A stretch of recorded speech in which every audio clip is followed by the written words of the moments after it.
ये क्यों हो रही होती है शुगर? क्योंकि जो ग्लूकोज़ है वो हमारे खून में गर्दिश कर रही होती है और हमारा जिस्म जो पैंक्रियाज़ है वो उतना हार्मोन इंसुलिन नहीं बना रहा होता, जिसकी वजह से जो ग्लूकोज़ है वो खून में गर्दिश करती रहती है और सेल्स को नहीं मिल पा रही होती। ये एक ऑटो इम्यून डिज़ीज़ है, टाइप 1।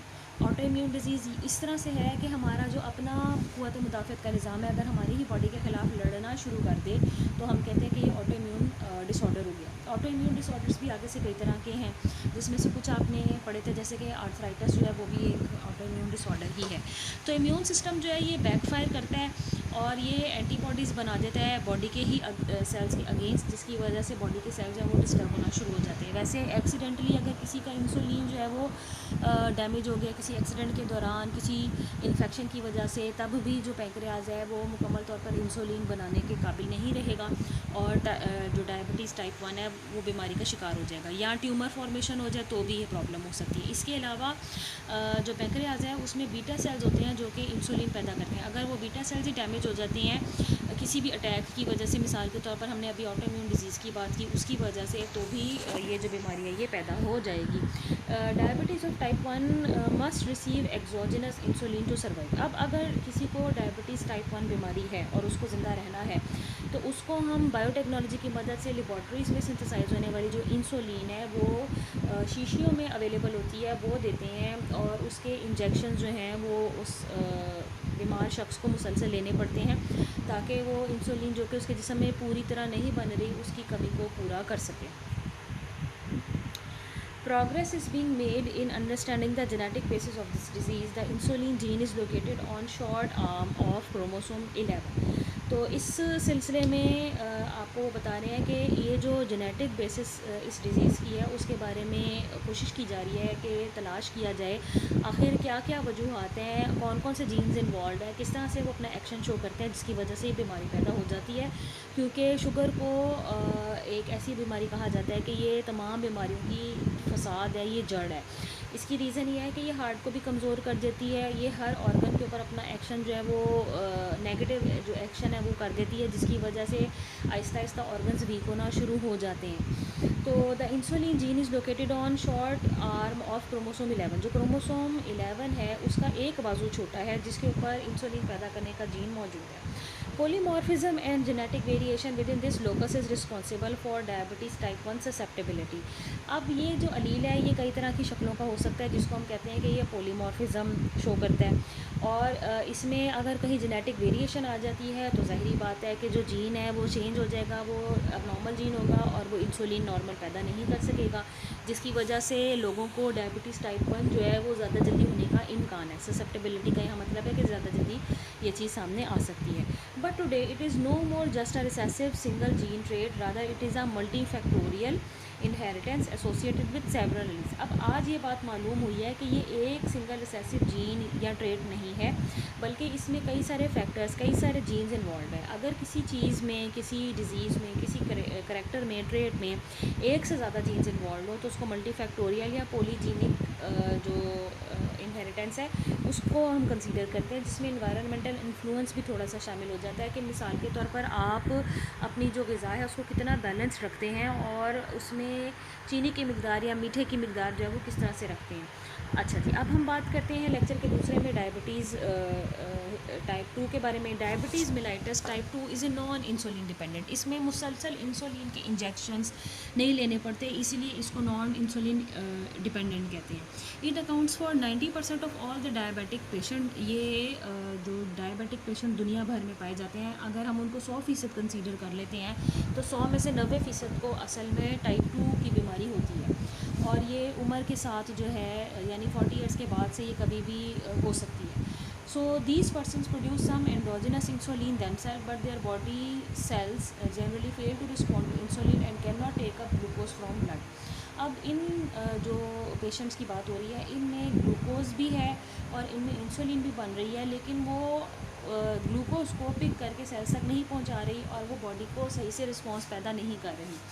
तो इसीलिए इंसुलिन जो है वो रेजिस्टेंस जो है उसमें डेवलप हो गया है, जिसकी वजह से वो अपना काम पूरी तरह सर अंजाम नहीं दे रही। It occurs among people over the age of 40। ये 40 साल की उम्र के बाद किसी भी वक्त किसी इंसान को हो सकती है। और ये मोटे जो लोग हैं जिनमें मोटापा जो है वो ज़्यादा है, वज़न जो है वो नॉर्मल से ज़्यादा है, तो उनमें ज़्यादा सामने आ जाती है। Obesity increases insulin resistance. जब आप मोटापे का शिकार हो जाते हैं, आपके जिस्म में फ़ैट जो है वो डेपोजिशन हो जाती है, आप उस तरह से काम नहीं कर पाते हैं, जिसकी वजह से आपकी जो बॉडी में इंसुलिन है उसमें रेजिस्टेंस आ जाती है और वो बॉडी के सेल्स को रिस्पॉन्स नहीं पैदा कर पाती।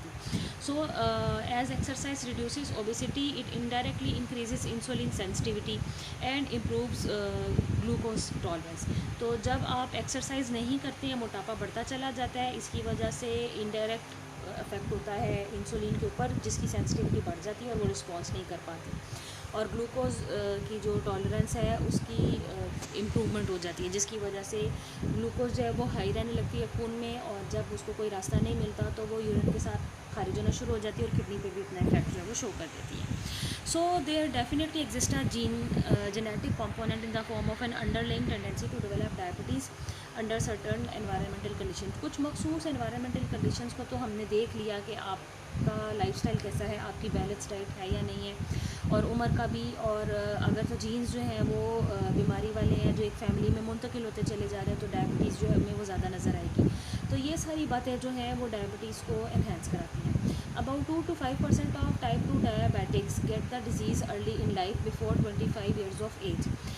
2 से 5% लोग जिनको डायबिटीज़ होती है, ये वो लोग होते हैं जिनको 25 साल के पास जो उम्र है ये डिज़ीज़ जो है वो हो रही होती है। It is called as maturity onset diabetes of the young. इसको मोडी बोलते हैं, और इसका जो ये एब्रीवेशन है वो है MODY, और ये एब्रीवेशन है maturity onset diabetes of the young. तो ये इनहेरिट होती है ऑटोसोमल डोमिनेंट ट्रेट के तौर पर। About 50% of the cases of MODY are caused by mutations in glucokinase gene. Glucokinase gene एक आपकी बॉडी में नेचुरली है, जो कि 50% केसेस जो है वो उसके बॉडी के इसकी वजह से होते हैं। Glucokinase enzyme usually converts glucose to glucose 6 phosphate in pancreas. Glucokinase enzyme जो है ये ग्लूकोज को ग्लूकोज 6 फॉस्फेट में कन्वर्ट करता है पैंक्रियाज की अंदर। MODY can also be caused by mutation in any of the 4 other genes which encode transcription factors involved in pancreatic development and insulin regulation. MODY की वजह से म्यूटेशन जो है वो और भी जीन्स में हो सकती हैं, जिसकी वजह से ट्रांसक्रिप्शन फैक्टर नहीं सही से बन पाते, एनकोड नहीं हो पाते, पैंक्रियाज जो है उसमें डेवलपमेंट जो है उसकी कमी रह जाती है, और इंसुलिन जो कि रेगुलेट होनी चाहिए और जो पैदा होनी चाहिए उसमें कसर रह जाती है। But these four MODY genes do not play any significant role in adult onset type 2। अब यही जो 4 MODY जीन्स है जो कि ऑनसेट कर रहे हैं 25 साल से पहले के लोगों में, ये सिग्निफिकेंट रोल प्ले नहीं करते एडल्ट्स में जिनकी अंदर आप देखते हैं कि टाइप 2 डायबिटीज़ जो है वो पैदा हुई है। तो अब हम यहाँ पर एक येलो बॉक्स के बारे में बात कर लेते हैं। Blood pressure is also an example of multifactorial trait. Blood pressure यानी फिशारे खून, जो आपका खून है वो 120/80 नहीं तो 110 130 के करीब जो है इसको नॉर्मल माना जाता है। तो ये जब इससे ज़्यादा बुलंद होने लगे तो इसको कहते हैं कि ब्लड प्रेशर की इशू हो गया, ब्लड प्रेशर की बीमारी हो गई है। तो ब्लड प्रेशर जो है ये भी मल्टीफैक्टोरियल ट्रेट है। ये एक ऐसी ट्रेट है जो कि कई सारे फैक्टर्स की वजह से कंट्रोल होती है। देयर इज़ को relation between systolic and diastolic blood pressure of parents and their children. क्योंकि जीन जो हैं वो वालिदैन से ही बच्चों में मुंतकिल होते हैं, इसलिए बच्चों और वालिदैन दोनों के जो सिस्टोलिक और डायस्टोलिक ब्लड प्रेशर है उनके दरमियान में भी ताल्लुक जो है वो होता है। This correlation is partly due to genes common in them. ज़ाहिरी बात है, जैसे मैंने आपको कहा कि ये को रिलेशन, ये जो रब्त है ये उनके अंदर मौजूद जीन्स की वजह से है। So blood pressure is also influenced by environmental factors such as diet, stress, tension. तो ब्लड प्रेशर जो है वो इन्वायरमेंटल फैक्टर्स की वजह से भी होता है। अगेन यहाँ पर भी आती है बात कि आप मोटापे का शिकार तो नहीं है, आपका वज़न बहुत ज़्यादा तो नहीं हो गया, आप बैलेंस डाइट नहीं ले रहे, आपको कोई और बीमारी तो नहीं है जो कि ब्लड प्रेशर के साथ लिंक कर रही है। इसके अलावा किसी चीज़ की परेशानी, किसी चीज़ की टेंशन, कोई हादसा जिसकी वजह से आप जहनी तौर पर जो है वो मुतासर हो रहे हैं और आपको परेशानियाँ मुसलसल लाहक हैं। ज़िंदगी में होने वाली प्रॉब्लम्स की वजह से भी जो हमारी बॉडी होती है वो रिस्पॉन्स करती है और हमारी बॉडी के अंदर ये जो सारे नॉर्मल फंक्शनिंग है वो मुतासर होने लगती है, जिसकी वजह से बीमारियां पैदा हो जाती हैं। तो डायबिटीज़ के बारे में आपने आज पूरा जो ये लेक्चर है ये देखा है। मैं उम्मीद करती हूँ कि ये आपको समझ में आ गई होगी। ये बहुत इंपॉर्टेंट क्वेश्चन है, इसको अच्छी तरह याद करके 2-3 बार लिख लें ताकि ये आपको अच्छी तरह से याद रहे।